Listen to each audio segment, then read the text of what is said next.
Boa tarde, pessoal. Sou Luiz Cláudio. Sejam todos bem-vindos a mais um grande webinar da Mundo Cop. Buscando transformar informação de qualidade em conhecimento, a Mundo Cop iniciou uma série de webinars exclusivos sobre as novas perspectivas do cooperativismo. Apresentaremos semanalmente palestras e debates com personalidades que possam contribuir com conteúdo relevante que auxilie as cooperativas nas tomadas de decisões. Antes de apresentar os nossos convidados ilustres, quero fazer alguns agradecimentos. Agradecer os nossos amigos, parceiros e patrocinadores que sempre acreditaram na Mundo Cop. Juntos, ajudam a Mundo Cop a expor o cooperativismo como ele é, forte, sólido e em pleno crescimento, inclusive em tempos de crise. O nosso muito obrigado, desculpa. Quero agradecer também a todas as pessoas que estão acompanhando a gente ao vivo em nossos webinars. Vale lembrar que todos esses nossos eventos estarão disponíveis no YouTube e demais redes sociais, ok? Vamos lá. Ela é administradora, especialista em investimentos, gestão de pessoas e previdência privada. Diretora de desenvolvimento de investimentos da Quanta Previdência. Denise Maidaichen. Seja bem-vinda.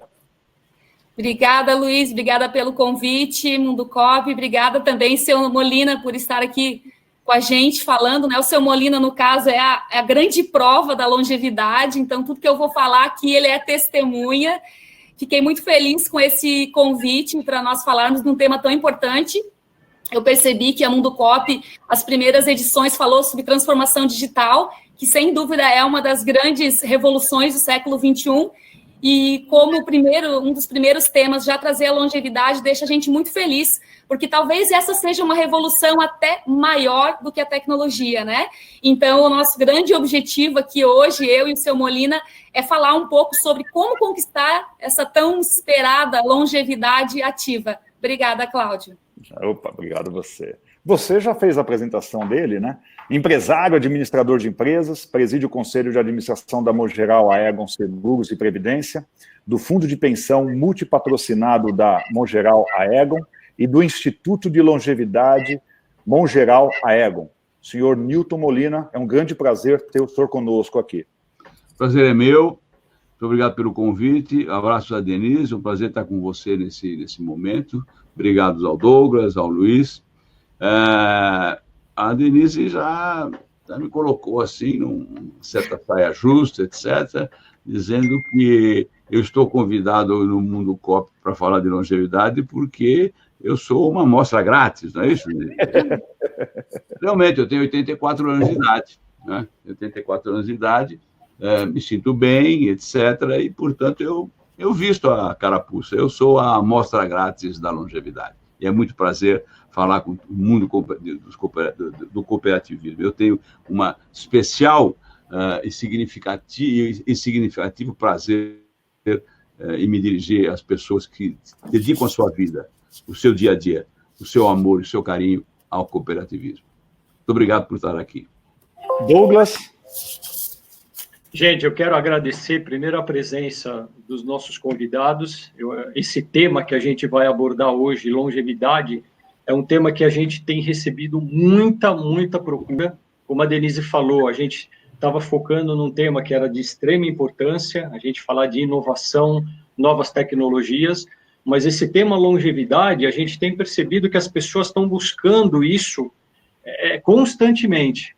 Um tema que a gente fala, a cooperação está sendo muito grande dentro do cooperativismo e principalmente fora do cooperativismo, nessa pandemia. Eu acho que esse tema a gente vai trazer muita coisa bacana, nós vamos trazer muitos exemplos e as pessoas vão sair daqui, tenho certeza, com uma outra visão. Então, eu quero agradecer também a presença de todos que estão assistindo esse webinar, depois isso vai estar gravado nos nossos canais, e a gente já vai começar o nosso webinar vamos começar com uma pergunta para a Denise. Denise, o tema longevidade, ele tem sido cada vez mais discutido quando se fala em qualidade de vida, claro. Porém, a gente sabe que a relação vai muito além de enxergar os resultados no futuro. Ela tem a ver também com o presente. Considerando que o Brasil está na 6ª posição de maior população de idosos do mundo, sendo 30 milhões de pessoas, o país está pronto para essa revolução da longevidade? Bom, Luiz, obrigada pela preferência, né? Até porque as mulheres, elas lideram o ranking também, né, da longevidade. Mas sendo bem direta na resposta não. Infelizmente, nós não estamos preparados, nem enquanto nação e muito menos individualmente. O tema longevidade, embora está sendo muito discutido, muito falado, ele ainda é muito ignorado. E quem ignora não reflete sobre o tema e não se planeja sobre o tema também, né? A longevidade, ela é, sim, uma das grandes conquistas do final do século XX e é o nosso maior presente do século XXI. A gente tem aqui uma estatística hoje já de expectativa de vida de 76 anos para o Brasil. Aqui no estado de Santa Catarina, de onde eu falo, a expectativa já é de 79 anos. E as pessoas que estão ouvindo essa webinar, que certamente têm mais acesso à saúde, à educação, com certeza vão chegar aí para mais de 90 anos, né? Então, o mundo todo está envelhecendo, só que alguns países vão ficar velhos e pobres, que é o que está acontecendo com o Brasil. Aqui no Brasil, como você falou, a gente já tem 30 milhões de idosos, isso já representa 14% da nossa população. Todos os anos, nós ganhamos 3 meses a mais de vida. E todo esse pessoal que está aqui nos ouvindo agora, e que já tem mais de 30 anos, ganhou, nesses últimos anos, 11 anos a mais de vida. Então, antigamente, a aposentadoria, né, a gente falava de longevidade, ligava ao tema aposentadoria. Hoje não é mais assim. Mas nós ligávamos o tema aposentadoria, que era algo aproximadamente aí vivido 5 anos, mais ou menos. Então, era meio que o fim da vida das pessoas, né? E hoje não é mais assim. Então, hoje a aposentadoria já é uma fase de vida que vai perdurar pelo menos 20 anos de vida. E a gente já nem chama mais de aposentadoria, porque a gente não vai mais para o aposento. O seu Molina, por acaso, é um senhor, eu vou citá-lo o tempo todo, que não está no aposento e certamente nunca estará, porque está cheio de planos, enfim, a gente vai falar um pouco sobre isso, como conquistar essa longevidade ativa. Mas o fato é que o conceito mudou e hoje é uma realidade de vida muito maior. E sobre o aspecto biológico também já existe até uma nova classificação, né? Hoje nós já estamos falando da 4ª idade, que começa a partir dos 80 anos de vida, e a gente vai viver agora uma 4ª idade que pode até ultrapassar 100 anos. Então é muita vida que a gente ganhou e isso é muito bom, mas não necessariamente nós estamos vivendo melhor. E aí está o grande problema e uma grande oportunidade para todos os colegas cooperativistas que estão nos ouvindo, porque muitos atores da sociedade estão ignorando isso. Essa longevidade precisa de ações, e é disso que a gente vai conversar hoje.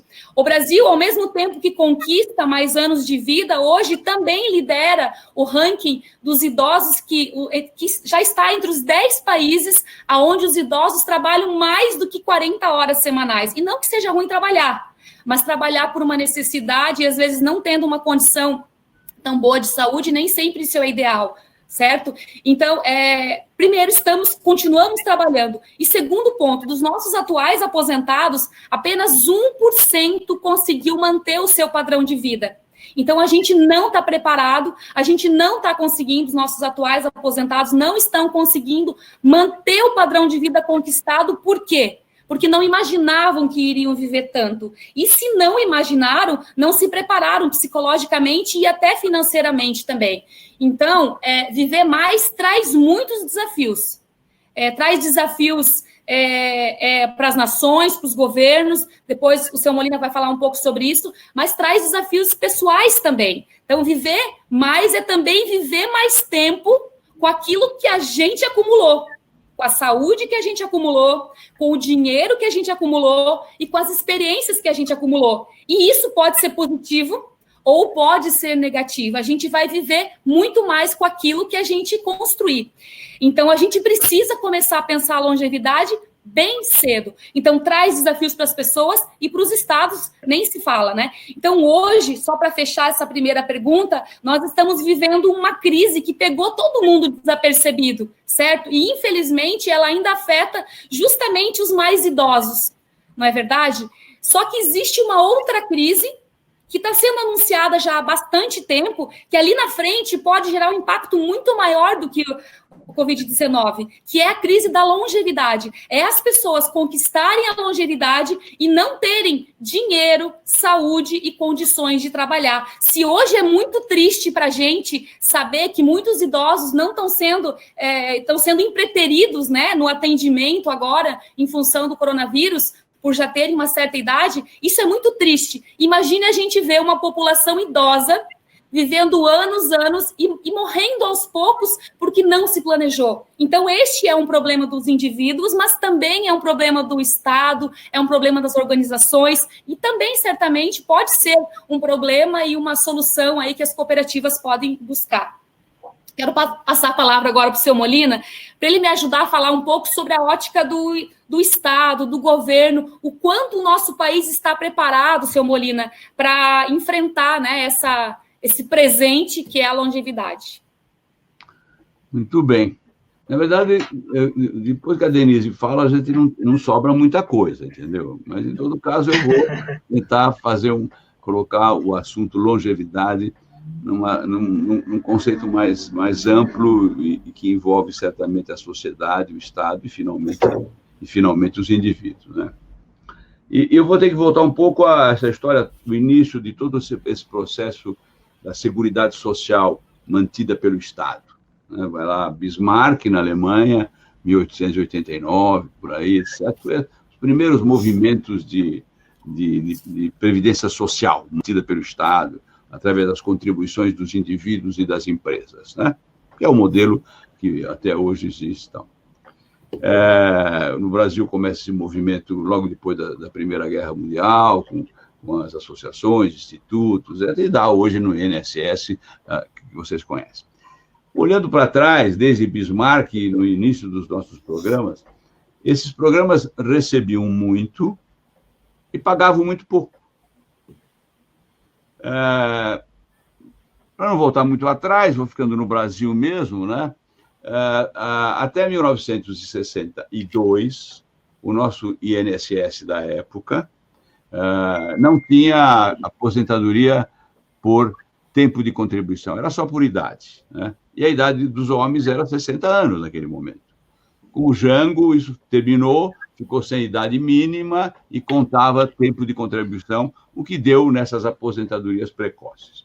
Mas vamos voltar a antes de 60, em 1960, que o máximo de benefício era igual a 5 salários mínimos na época, os empregados pagavam 8%, os empregadores pagavam 8% também, e se prometia uma aposentadoria. E não pagava para ninguém. Porque as pessoas morriam com 60 anos, 55 anos, 61, 62 anos. Isso deu em sobras imensas de recursos no sistema de INSS, que construiu Brasília, Ponte Rio-Niterói, Transamazônica, enfim, tudo isso. Isso mudou. Hoje, recebe muito, mas tem que pagar muito mais. O que significa, basicamente? Todo o sistema de seguro social foi sustentado, ou é sustentado, por um pacto entre gerações. O que significa?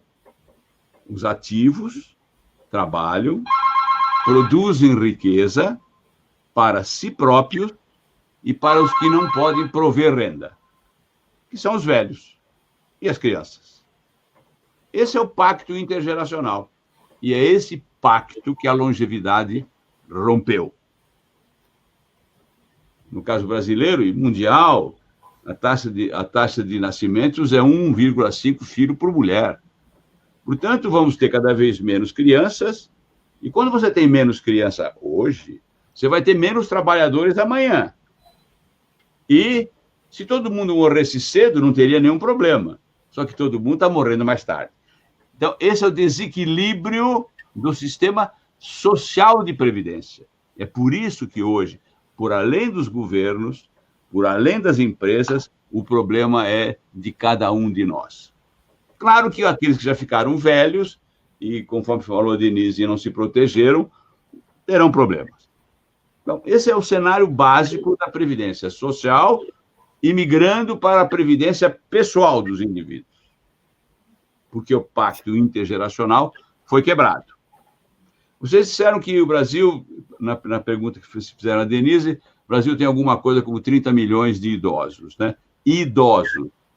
Eu primeiro preciso qualificar o que é um idoso, né? Eu acho que era muito claro antigamente o que era um idoso. Era uma pessoa que perdia a sua capacidade laborativa muito cedo, ficava fragilizado, envelhecido, ele não podia fazer mais nada. Esse não é mais o conceito atual. O conceito hoje de velhice improdutiva, idade avançada improdutiva, é perder sua capacidade de autonomia física ou mental.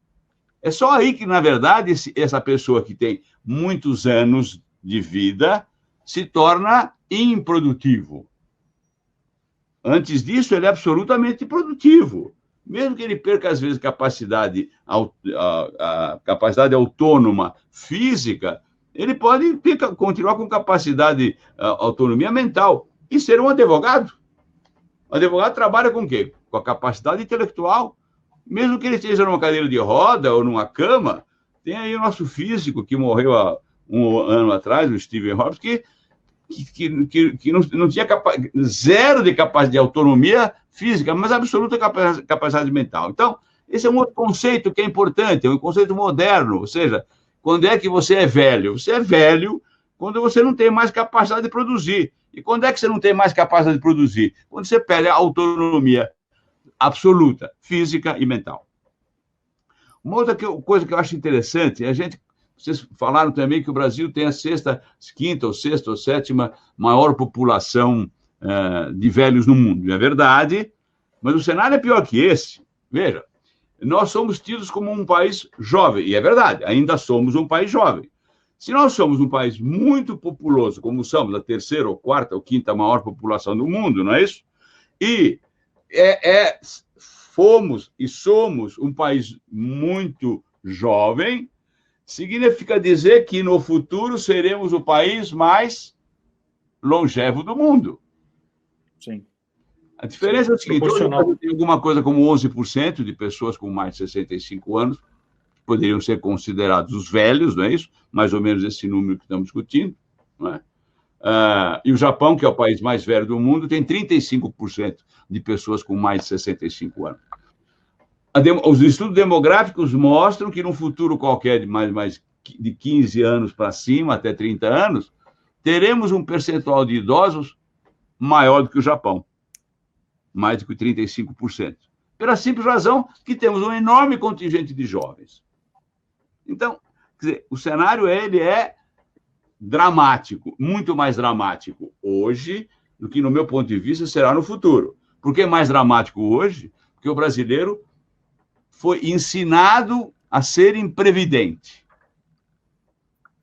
A política disse, olha, não precisa poupar para o futuro. A Constituição garante para o Brasil, para o brasileiro, o direito do brasileiro à saúde, por exemplo. O nosso SUS tão combativo é um dos maiores serviços de seguro social do mundo. Né? Mas, enfim, portanto, não precisa poupar para a saúde, porque o Estado, ou seja, a sociedade, não é isso? Vai dar para você. Não precisa poupar para a aposentadoria também, porque o limite do INSS é muito elevado e você não precisa, você vai ter o INSS.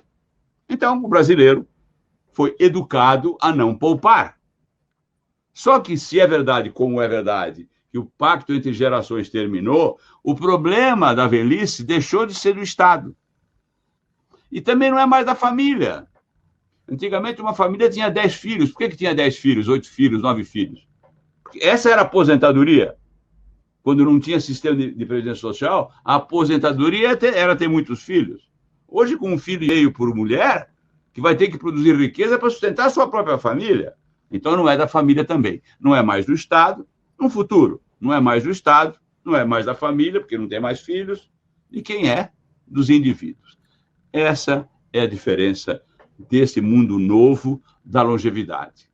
Essa é a diferença desse mundo novo em que foi quebrado o pacto intergeracional. Quem deve prevalecer, quem deve ser o protagonista da aposentadoria de cada um é o próprio indivíduo de agora em diante. Excelente. Ponto de vista sensacional. Eu ia perguntar para o senhor o seguinte, o senhor falou desse passado, dessa quebra, né? Como a longevidade pode auxiliar a população a lidar com a pandemia? Quais os principais desafios que o senhor acredita agora? Morrer não vale. Não. Não, então tá bom. Seria uma boa solução. Esvaziaria os hospitais, na verdade, mas certamente não é. Veja, eu acho que não é tão fácil definir qual é a interseção entre a longevidade e a pandemia, não é? Certamente, eu, pessoalmente, e pessoas da minha idade, ou muito mais novas que eu, são chamados grupo de risco, não é? Então, eu acho que a colaboração é uma colaboração indireta, no sentido de que os meus filhos, os meus netos, não é isso? Estão preocupados com a pandemia muito mais por causa dos seus pais e dos seus avós do que eles mesmos. Então, o fato de meus netos, se quiserem conversar comigo, eles têm que vir conversar comigo, guardando algumas questões de higiene, de comunicação, etc., os protege. Então, o fato dos mais jovens quererem se comunicar com os mais velhos, mas para fazê-lo, tem que ter algum tipo de comportamento, essa é a contribuição dos mais velhos para a diminuição do problema da pandemia. Vamos lembrar que eu sou obrigado a voltar um pouquinho para trás sobre essas coisas todas. No início da década de 80 veio o HIV, não é isso? E o HIV parecia uma peste, não é isso? Uma peste que ia se alastrar, como teve ebola, tudo isso, etc.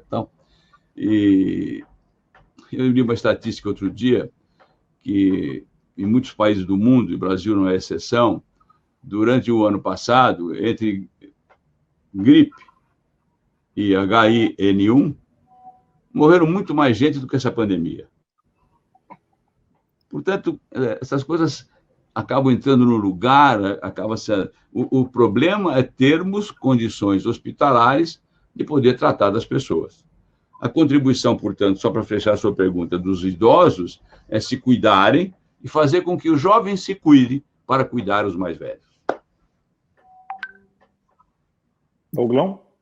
Perfeito. Moreno, eu acho que a sua colocação é perfeita. Eu acho que a partir de agora a gente tem que começar a mudar esse nosso conceito em relação a isso, porque o que veio, o que atrás, eu acho que é difícil. Mas eu acho que a gente vai começar a ter uma nova visão dessas coisas. É justamente isso que eu queria perguntar para você, Denise. A gente está passando por uma situação agora onde todo mundo tem que poupar para poder gastar no futuro. Acho que a gente tem que começar a fazer isso, cuidar, vida saudável, exercício. Então, todo mundo está fazendo isso agora, pensando no futuro. Que conselho que você dá para quem quer iniciar isso daí agora? Quais são os conselhos que você tem prático sobre isso?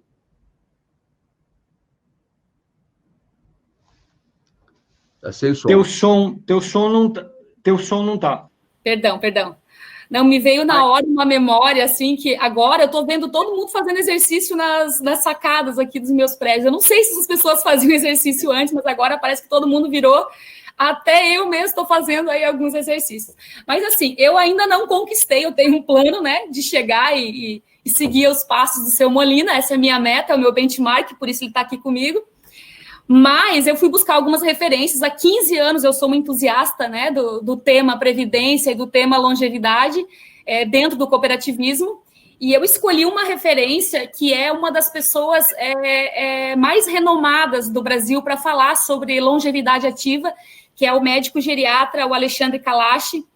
E ele traz 4 capitais que todas as pessoas deveriam promover durante a sua vida para viver bem a longevidade ativa. Então, quem tem papel e caneta na mão, anote, e a partir de amanhã começa a fazer uma reflexão e agir sobre cada uma dessas 4 coisas, para a gente não ficar com vida perneta lá no futuro, porque alguma dessas coisas faltando, a gente não vai ter uma longevidade plena.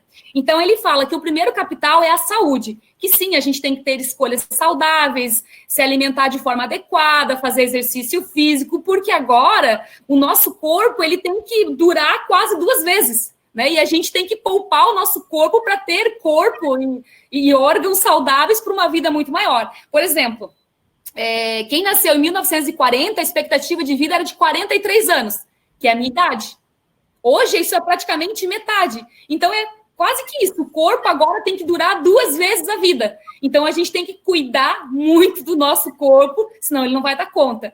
E é engraçado porque todo mundo que já passou dos 40 anos sabe que é fato. Chegou 40 anos, a gente começa com dor nas costas, dor no pé, dor na cabeça, né? É incrível. Parece que é um sinal que a gente está recebendo, né, do nosso corpo para cuidar dele de forma mais adequada. O segundo capital é o capital financeiro, né? A gente já falou que a longevidade já é algo que a gente pode planejar para pelo menos aí 20 anos. Então, a gente vai precisar, sim, transferir uma parte das nossas reservas, né, para o longo prazo, para poder viver bem esses 20 anos. E eu fiz um cálculo aqui, né, quem vai pagar a conta de 20 anos de um momento em que talvez eu não consiga mais trabalhar na mesma intensidade que eu trabalho hoje, né? Talvez eu não esteja 100% como estou hoje, né? Então, como é que eu faço para reduzir essa capacidade de trabalho e ter recurso financeiro para manter meu padrão de vida? Eu fiz um cálculo rápido aqui. Para uma renda complementar de mais ou menos R$5.000 por 20 anos, a gente precisaria acumular R$830 mil.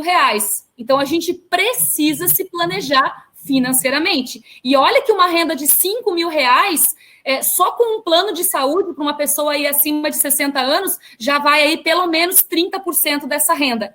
Então, o segundo capital financeiro é extremamente importante e nós, enquanto cooperativas de crédito, a gente precisa ampliar essa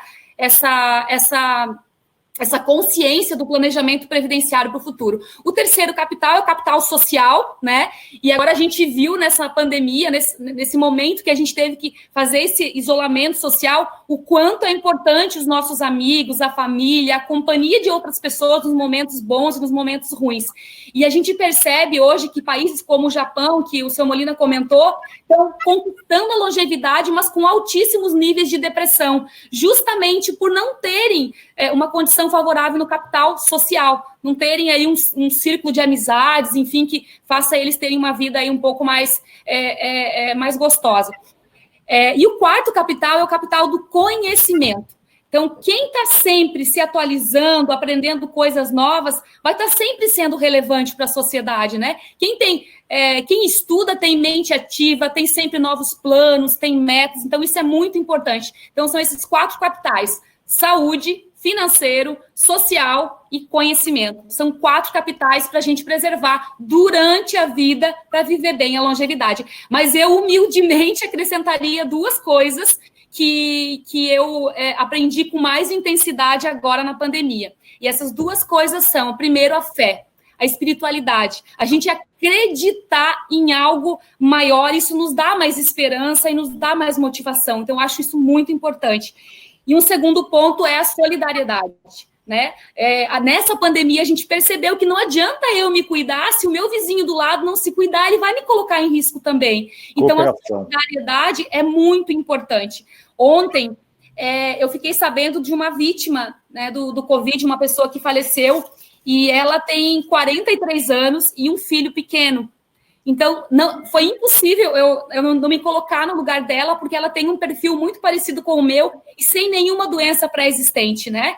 Então, isso mostra o quanto a nossa vida é vulnerável. Mas não é só o Covid que tira também a vida das pessoas de uma maneira mais abrupta e faz os nossos planos irem todos, né, ficarem todos no meio do caminho.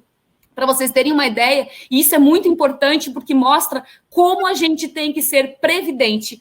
Hoje, 43% dos benefícios que são acessados no INSS não são de aposentadoria, são de pensão por morte ou pensões de invalidez, ou seja, nem todo mundo vai conquistar essa vida longa. Algumas pessoas vão conquistar, outras não vão conquistar. Então, daí a importância da gente ser previdente. Previdente porque se os nossos planos ficarem no meio do caminho, como fica a nossa família, né? E previdente também porque se a gente tiver essa tão sonhada vida boa, que ela vida boa não, vida longa, né? Que ela realmente seja boa.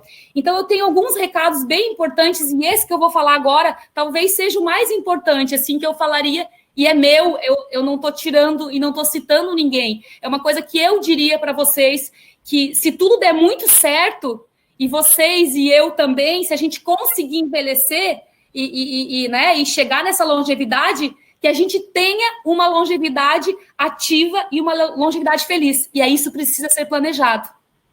E se a gente, por acaso, não conquistar essa longevidade, então que a gente tenha pelo menos vivido muito bem, enchendo a nossa vida de presente.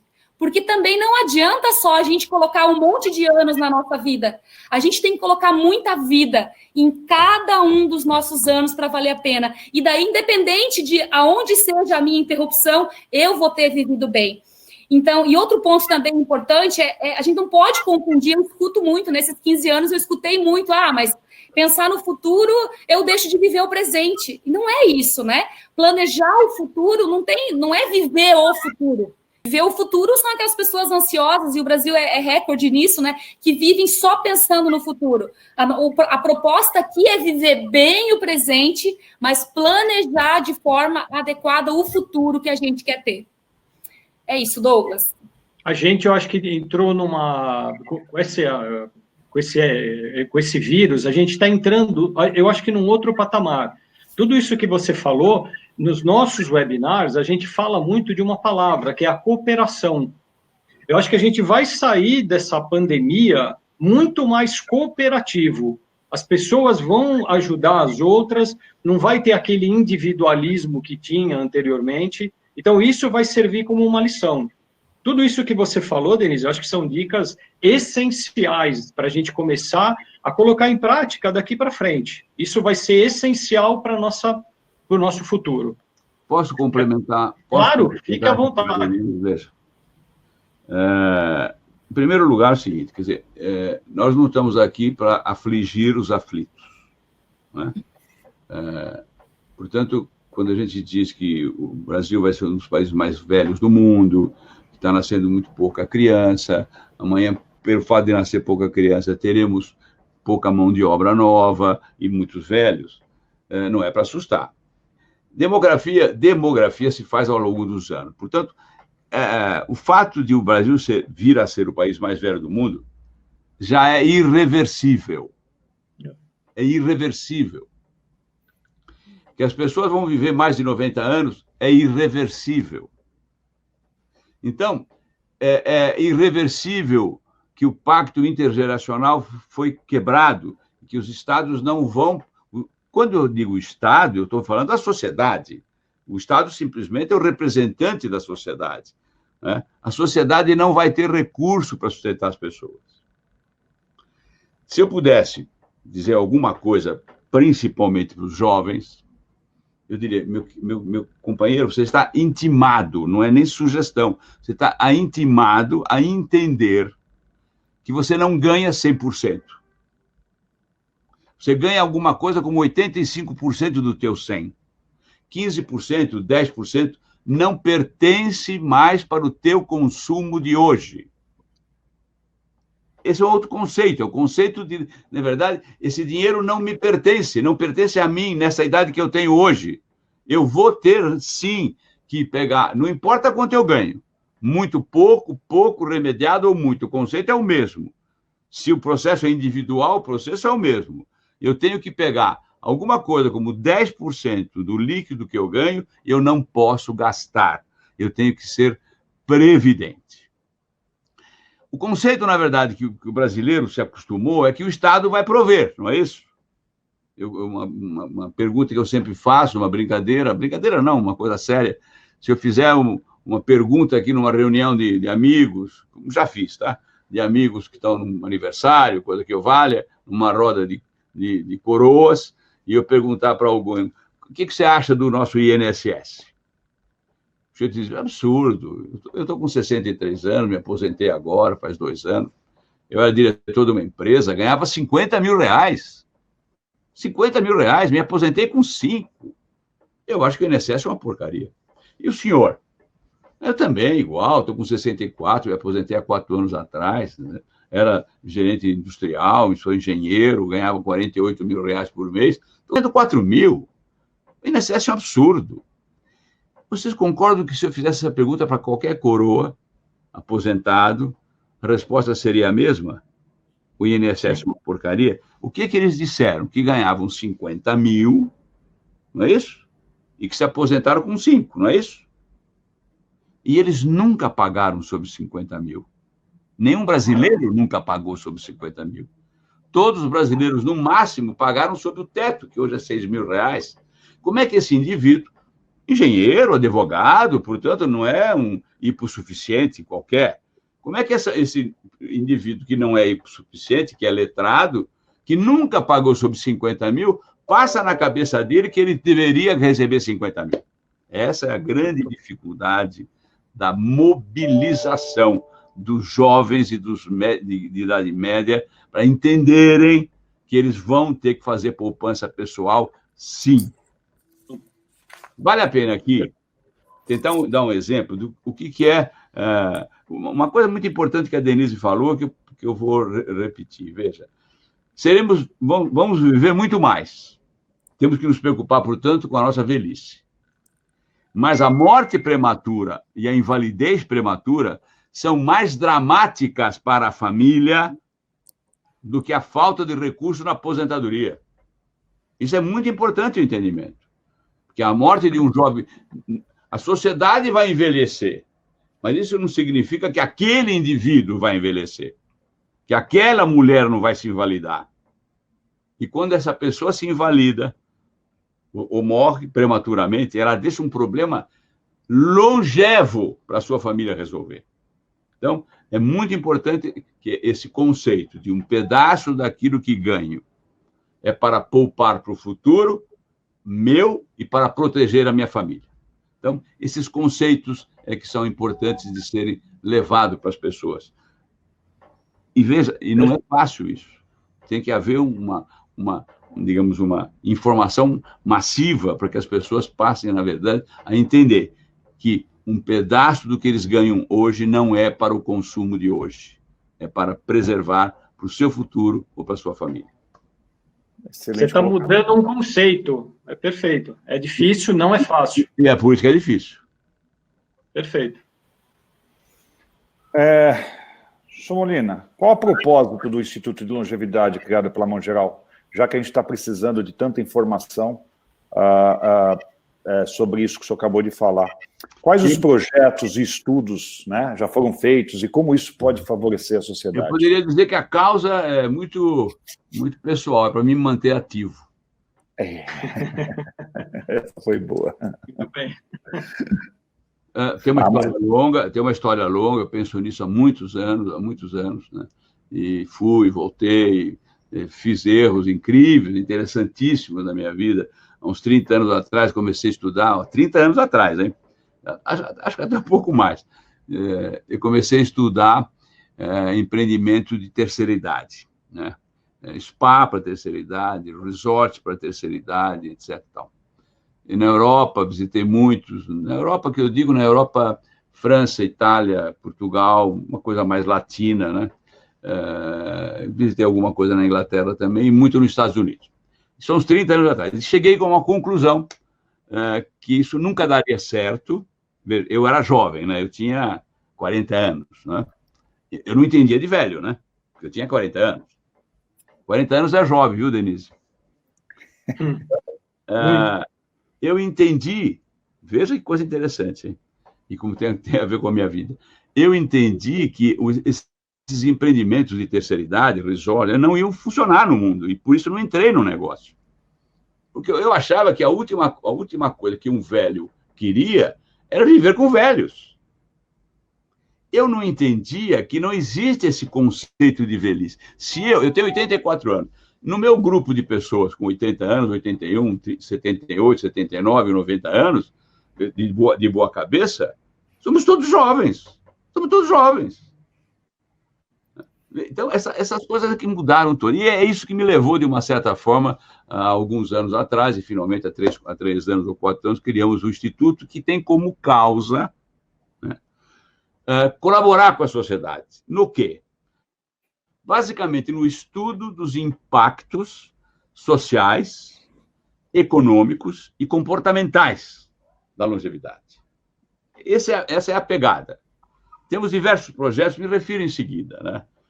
Mas a coisa que mais me preocupa, me emociona em conversar, em fazer, em procurar resolver, não, mas colaborar, é a questão dos impactos comportamentais, que eu passo por eles todo dia, porque eu sou velho, né? Eu sou um velho, que as pessoas me enxergam como velho, não é como eu me vejo no espelho, não é como eu me vejo no espelho, mas eu sei que eu sou um velho, né? Eu não consigo vencer essas coisas. Por exemplo, há tempos que eu gostaria que a minha empresa... Olha, eu sou presidente do conselho e o acionista controlador, hein? Que a minha empresa só fizesse um regime de recrutamento e seleção às cegas. Ou seja, na documentação de pedir emprego não deveria ter nem fotografia, nem idade. Eu não quero contratar alguém porque é bonitinho, e não quero contratar alguém porque é jovem, eu quero contratar alguém porque é competente, porque é capaz, não me importa a idade dela. E eu não consigo vencer na minha empresa, tá? Para entender como essas coisas não são simples, são difíceis. Voltando, a causa do Instituto de Longevidade Mundial, portanto, é uma colaboração com a sociedade no estudo dos impactos sociais, econômicos e comportamentais. A pegada do Instituto, basicamente 4, para não falar muita coisa. 1, muito conteúdo de informação. Se vocês entrarem no site do Instituto, vocês vão receber, tem de tudo, saúde, isso, aquilo, muita coisa. Nós temos hoje, mais ou menos, cerca de 1 milhão por mês de novos entrantes nos meios de comunicação do Instituto. A busca do quê? De informação. Isso é uma coisa. Segundo, projetos específicos. Vou falar de 2, tem outro, vou falar de 2. O primeiro, que chama-se RETA, Regime Especial de Trabalho do Aposentado. Veja, as empresas não pegam velho, não é isso? Pegam velho porque acham que ele não tem capacidade laborativa a mais, e não importa por quê, tá? Mas não pegam. Velho, né? O Brasil já tem um programa que é do jovem estudante, não é isso? As empresas admitem os jovens e gostam muito de admitir esses meninos, as meninas, porque pode ser um talento, mas, além disso, são pessoas que vão trabalhar e não criam vínculo empregatício, não é isso? Não paga INSS, não paga férias, 13º salário, etc. O RETA é exatamente isso para as pessoas com mais de 60 anos aposentadas e que pretendam deixar de trabalhar full-time para trabalhar part-time. Diga, alguém quer trabalhar só na segunda-feira, ou na terça, ou na quarta, 3 horas por dia, etc. E por que as empresas vão querer empregá-los? Porque não cria vínculo empregatício. Porque as pessoas já são aposentadas. Esse é um projeto que foi desenvolvido pelo Instituto, junto com a FIP, com a USP, da Universidade de São Paulo. Está pronto, e a gente não apresentou no Congresso Nacional, porque não é momento, né? Tem outras preocupações lá. O outro projeto que eu gosto muito é o IDL, o Índice de Desenvolvimento para a Longevidade. Qual é o propósito?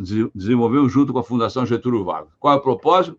Mostrar para os munícipes como está a sua cidade em termos de oferecer condições de vida de qualidade para os mais velhos. São 80 indicadores, desde a qualidade da calçada, da saúde, etc., que o munícipe pode entrar na sua cidade e verificar como ela se classifica. O objetivo desse projeto é empoderar o munícipe para que ele possa cobrar da sua prefeitura e do seu vereador quais são os indicadores que a sua cidade está mal, de um lado. E, do outro lado, empoderar também o administrador da cidade para saber por que ela está mal. São 2 projetos que estão aí, estão no site, pode dar uma olhada. Então, primeira coisa, me refiro novamente, quer dizer, estudar a causa, colaborar em termos de comunicação. Segundo, desenvolver projetos, não é isso? E o terceiro, e mais também muito importante, oferecer cursos de requalificação. Requalificação é o nome da empregabilidade do velho. Exemplo, para fazer graça, se o Lula resolvesse voltar a trabalhar, ele teria que ser requalificado, porque a profissão dele não existe mais. Ele era torneiro mecânico. Esta profissão não existe mais. Número 1.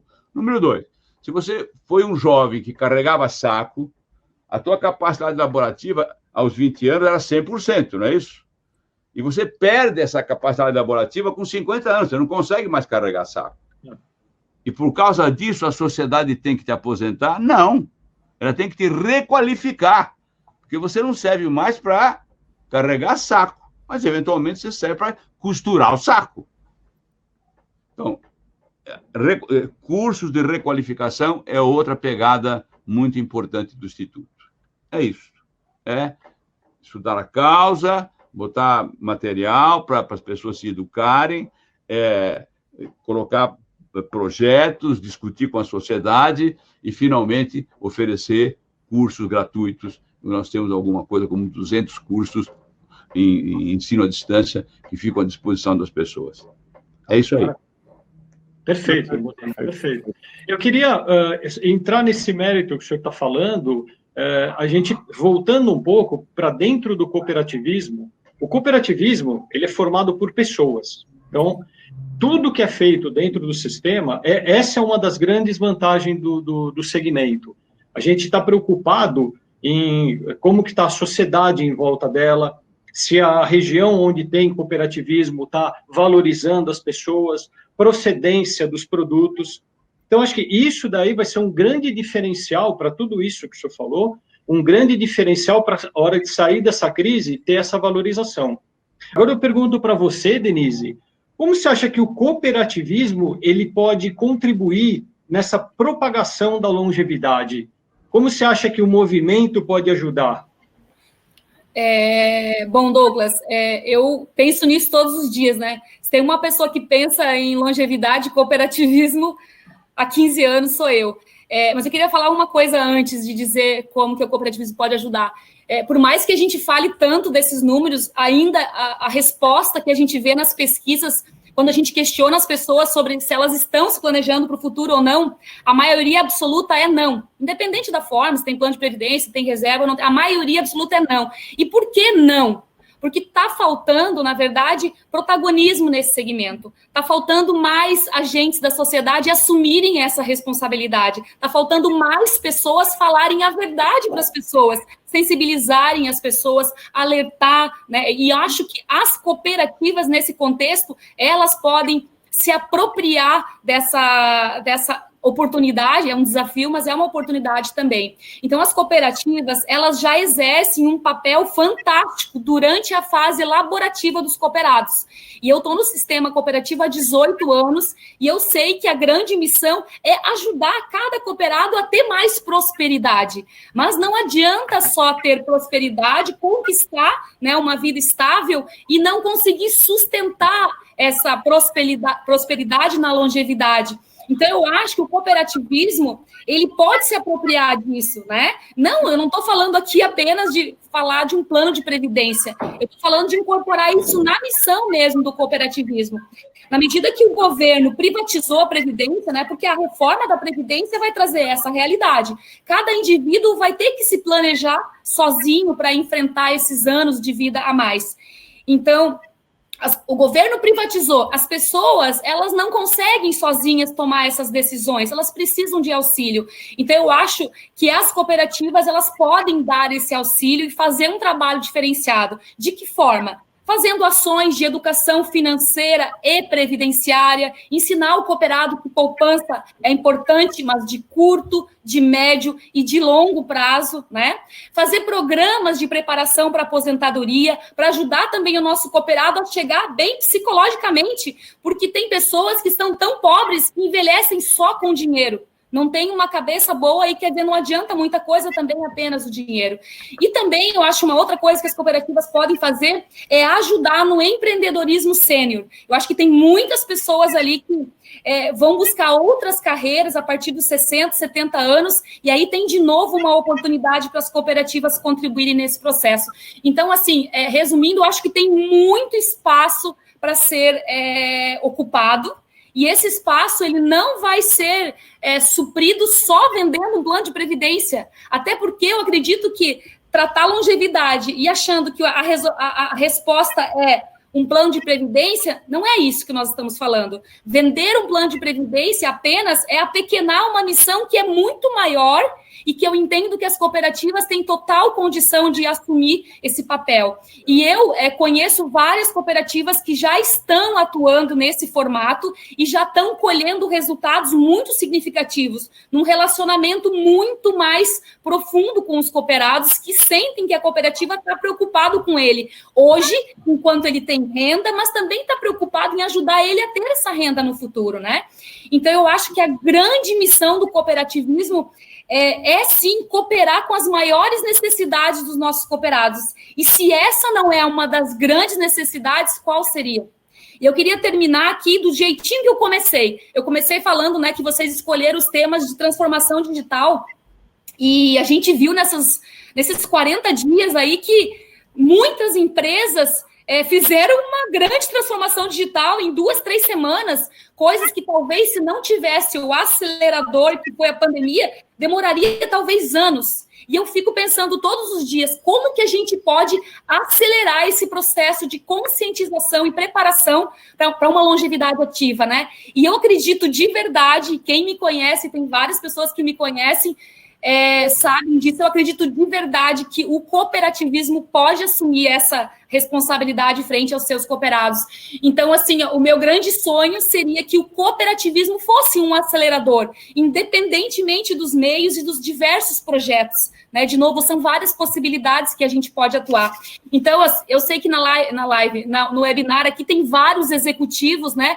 E aí o recado que eu dou para todos vocês as ações e que vocês vão tomar a partir dessas informações, elas podem impactar em milhares e milhares de cooperados e nas suas famílias. Então, o que cada um vai fazer com essas informações? Como trazer o tema longevidade para dentro do cooperativismo? Porque eu acredito de verdade que o cooperativismo pode ser um acelerador. A gente ajudar o nosso cooperado a ter prosperidade durante a vida toda dele, e não apenas numa fase de vida.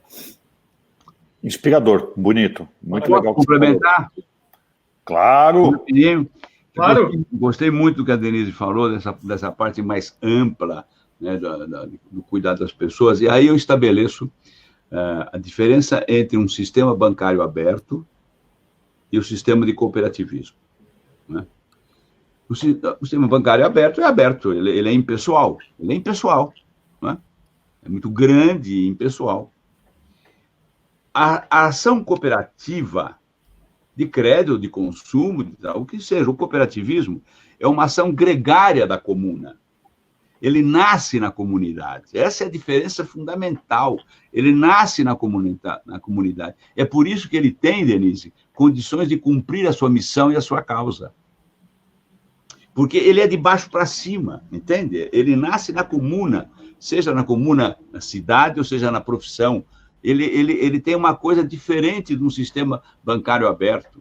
Ele é gregário, as pessoas se conhecem, se falam, se olham nos olhos, conhecem a família, conhecem as suas necessidades. Essa, na minha opinião, é a beleza de todo o processo e o sistema de cooperativismo. Belo complemento. Sensacional. Vamos às perguntas, senhor Douglas. Vamos lá. Eu tenho uma pergunta aqui bem interessante. Eu vou fazer essa pergunta, do Davi Zaia.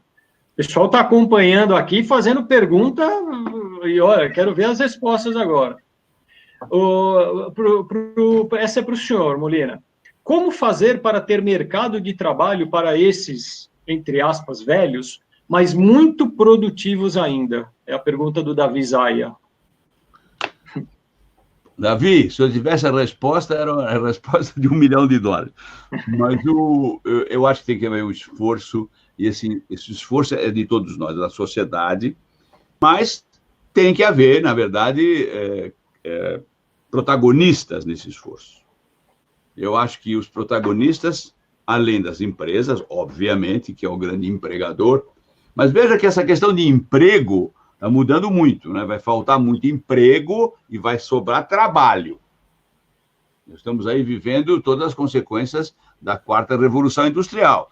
Tá? Inteligência artificial, isso, aquilo, aquilo outro. O emprego, como nós conhecemos, ele vai minguar a favor do trabalho.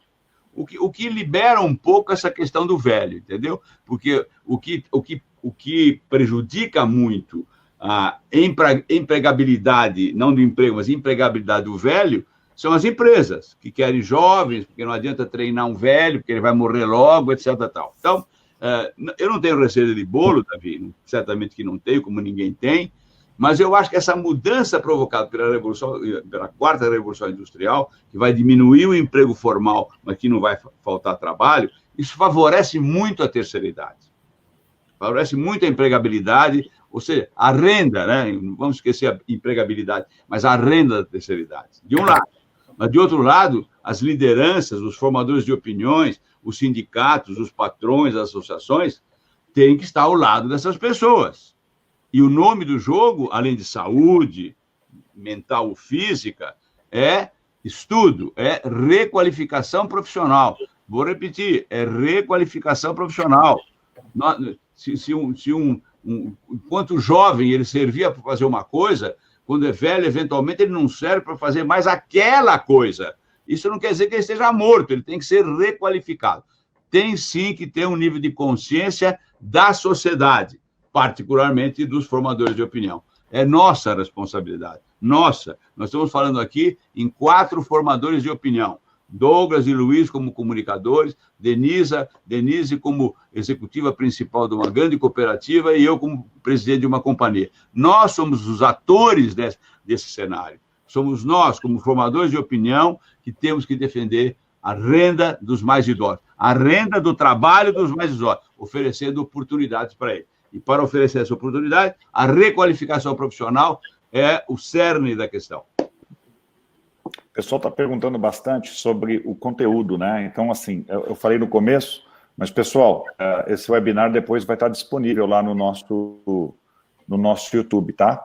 Basta se inscrever lá, aí vocês vão ter acesso a todo o conteúdo desse webinar. Denise, cooperativismo, a gente estava falando de cooperativismo, eu vi as pessoas falando de cooperativismo é a solução, cooperativismo é o caminho, cooperativismo...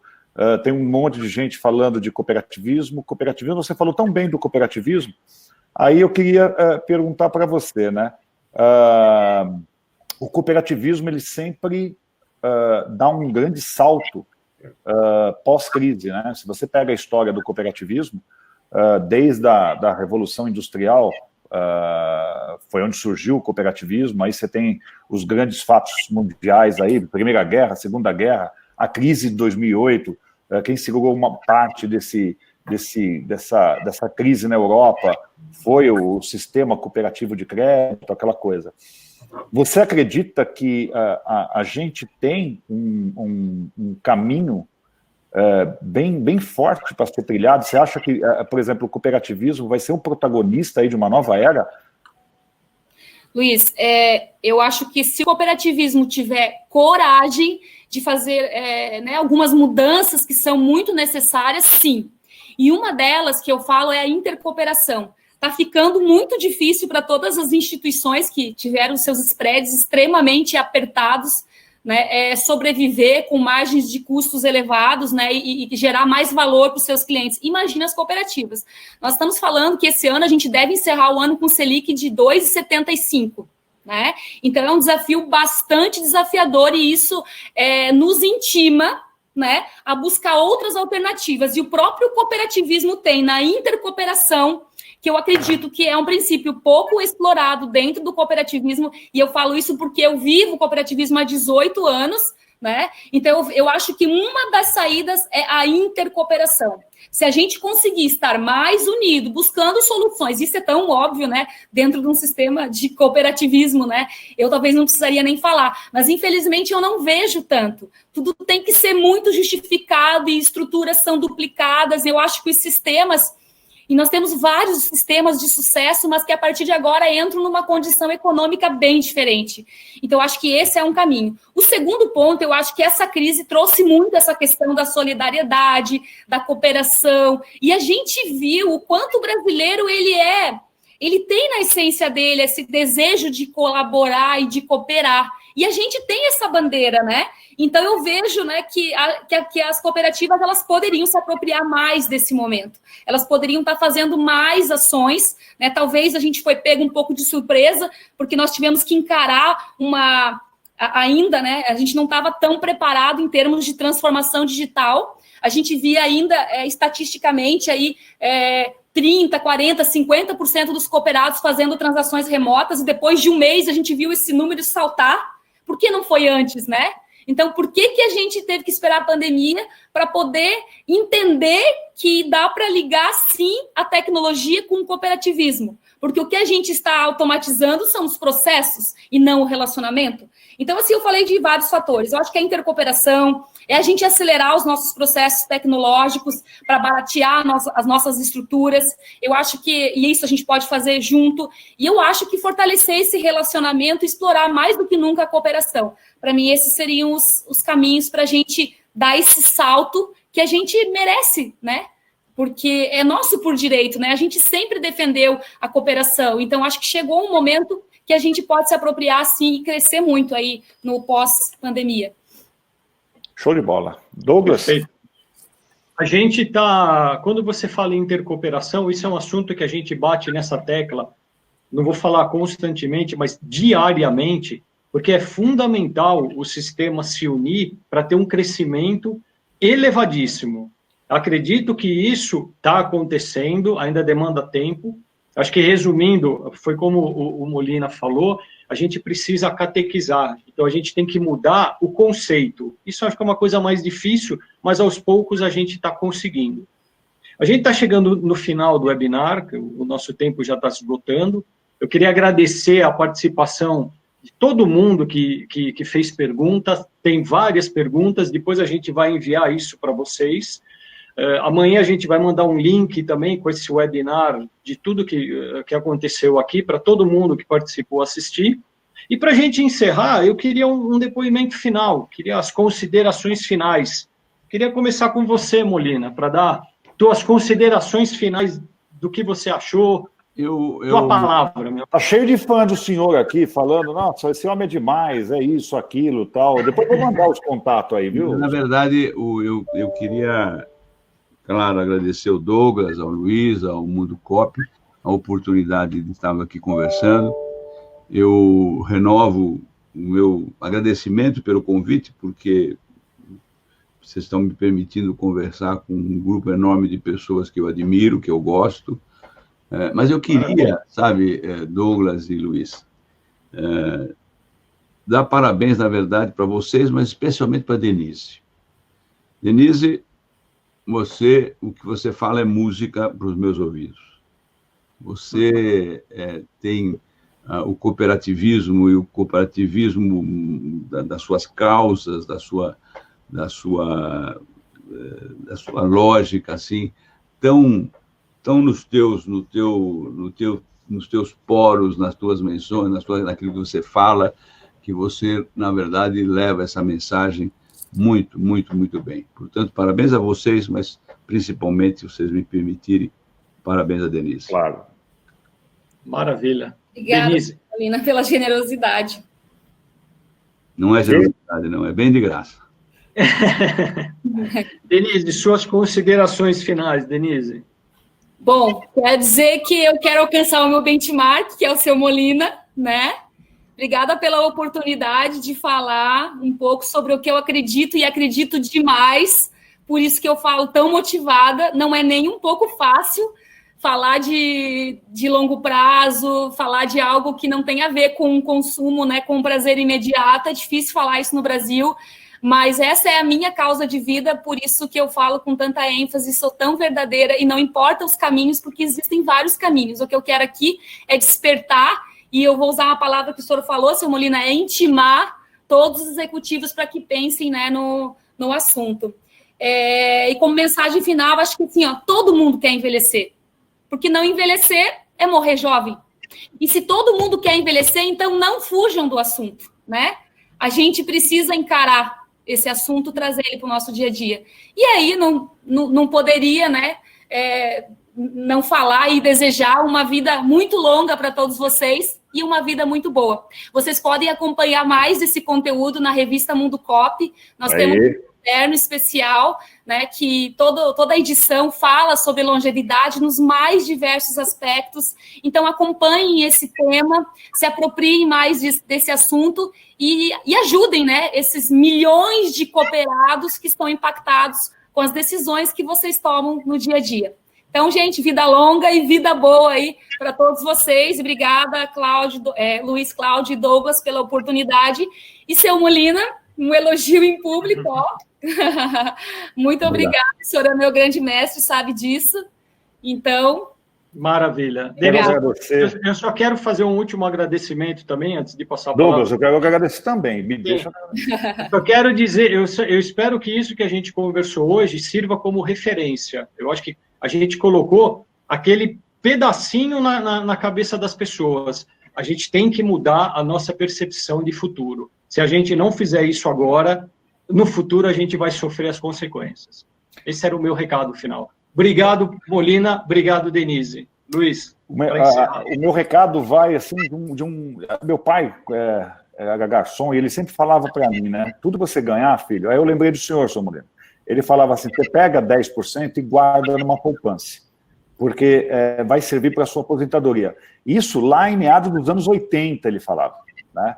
E não sei por quê, a gente foi perdendo essa característica, né? Então, assim, a gente, com esse caderno de longevidade que a gente está fazendo junto com a Quanta, a gente começou a resgatar. E, por incrível que pareça, eu comecei a pensar um pouco mais no meu futuro, né? Do meu futuro, da minha família, das pessoas que estão próximas de mim. Eu acho que é um tema que não vai parar por aqui, a gente vai ter outros episódios de longevidade, porque é um tema que eu recebi um monte de WhatsApp falando que a gente tem que falar mais sobre isso, né? Então a gente tem que continuar. Quero agradecer, Douglão, obrigado. Agradecer, Sr. Molina, muito obrigado, é um prazer conhecê-lo, tá? O senhor é fantástico, realmente cativante. A Denise, dispenso comentários, porque é uma pessoa maravilhosa, ela quando fala do cooperativismo, a gente percebe que ela coloca o cooperativismo bem no meio do coração e fala com a alma. E, gente, obrigado demais a todos aqueles que participaram. Tivemos aí quase que um recorde aí de participantes aí desse evento. E vamos lá, a Mundo Cop vai continuar, né, com essa série de webinars. Fiquem atentos aí às nossas redes sociais. Toda semana, 2 a 3 eventos por semana a gente está fazendo. E é isso aí, gente. Queria agradecer a todos. Obrigado e até a próxima.